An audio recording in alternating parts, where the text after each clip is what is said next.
RK foundation અમારી આ જે સંસ્થા છે એ વડોદરા ચેરિટી કમિશનરમાં રજીસ્ટર થયેલી છે અને આ સંસ્થામાં અમે લોકો અન્યાય, અત્યાચાર, શોષણખોરી, ભ્રષ્ટાચારના જે લોકો ભોગ બનેલા હોય એમને મદદ કરવાનું કામ કરીએ છીએ.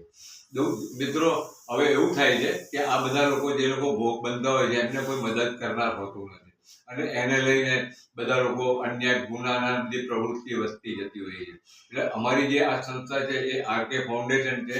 એની અંદર અમારી સાથે કેટલા બધા વકીલો પણ જોડાયેલા છે અને અમે આવી રીતે લોકોને મદદ કરવાનું કામ કરીએ છીએ. જો તમે આવી કોઈ પણ વસ્તુઓના ભોગ બન્યા હોય, અન્યાય થયો હોય, શોષણખોરી થઈ, ભ્રષ્ટાચાર થયો હોય, એનાથી ભોગ બનેલા હોય તો અમારો નંબર છે. ડિસ્ક્લેમરમાં અમે એટલું જણાવીએ છીએ કે અમે કોઈ ખોટી પ્રવૃત્તિને વેગ આપતા નથી અને લોકોને મદદ કરવાનું કામ કરીએ છીએ.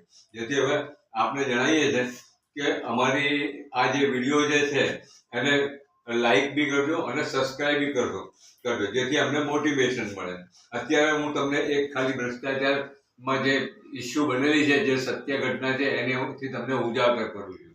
થોડા દિવસ પહેલા 4 માણસો દારૂ પીધેલાની પોઝિશનમાં પોલીસે એમને અટક કર્યા હતા અને આ 4 જણાને પોલીસ અધિકારીઓ એમને પોલીસ સ્ટેશન લઈ ગયા અને લોકઅપમાં કર્યા હતા અને રાત્રે એમની પાસેથી મોબાઈલ બધું લઈ લીધું હતું અને પછી એમાં 3 જણા એક સાથે હતા અને એક ભાઈ એકલા હતા. આ 3 જણને એવું કહેવામાં આવ્યું કે તમને જામીન પર અમે છોડી દઈએ છીએ. એક માણસ દીઠ 3000 રૂપિયા થશે. જામીનના અને દંડના પૈસા તમારે ચૂકવવાના રહેશે. એટલે એમને મોબાઈલ પર પાછો આપી અને એમને એમના સગા સંબંધી જોડે પોલીસવાળાઓએ વાત કરાવડાઈ અને એ સગા સંબંધીઓએ એમના ઘર પર લોકો પાસે જે 3,000 દંડના પૈસા જે ચૂકવવાના હતા એ માગણી કરવા માટે ફોન કર્યા અને પછી રાત્રે આ 3 જણાના જે સંબંધી હતા એ રાત્રે છેક 2-3-4 કિલોમીટર રાત્રે ચાલીને 1-2 વાગે આવી અને 3,000 એમ કરીને 9,000 રૂપિયા પોલીસ સ્ટેશનમાં આપી અને એ લોકોને છોડાયા. હવે આ વસ્તુની જાણ મને કેવી રીતે થઈ એ હું તમને જણાવું છું.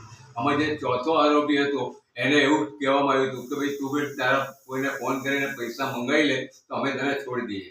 પરંતુ એ કીધું કે રાત્રે મારી કોઈની સાથે વાત નહીં થઈ શકે એટલે હું સવારે વાત કરી. એટલે સવારે 8 વાગે પોલીસ અધિકારીએ એને મોબાઈલ આપ્યો અને એવું કીધું હવે તમે પૈસા મંગાવી લો એટલે તમને પણ જામીન પર છોડી દઈએ.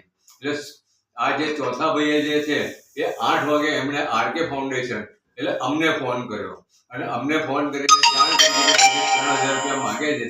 એટલે મેં કીધું કે ભાઈ એક પોલીસ અધિકારીનું નામ આપો એટલે પોલીસ અધિકારી સાથે વાત કરાવો. એટલે પોલીસ અધિકારીએ વાત કરી અને મને એવું જણાવ્યું કે સાહેબ એને રાત્રે દારૂ પીધેમાં લઈ આવેલા છે અને એને દંડ ભરવાનો થશે અને જે બીજા ખર્ચાના થાય પૈસા એમ કરીને 4,000 રૂપિયા 3,000 થી 4,000 રૂપિયા થાય.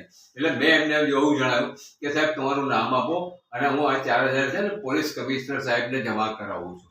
એટલે એ ભાઈ ચમકી ગયા અને પછી એ ભાઈને એમને જામીન વગર છોડી મૂક્યા. એટલે આવી રીતે પોલીસ વાળા ભ્રષ્ટાચાર કરી અને જે લોકો કાયદાનું જ્ઞાન જાણતા નથી એમને બ્લેકમેલ કરીને પૈસા પડાવવાનું કામ કરે છે.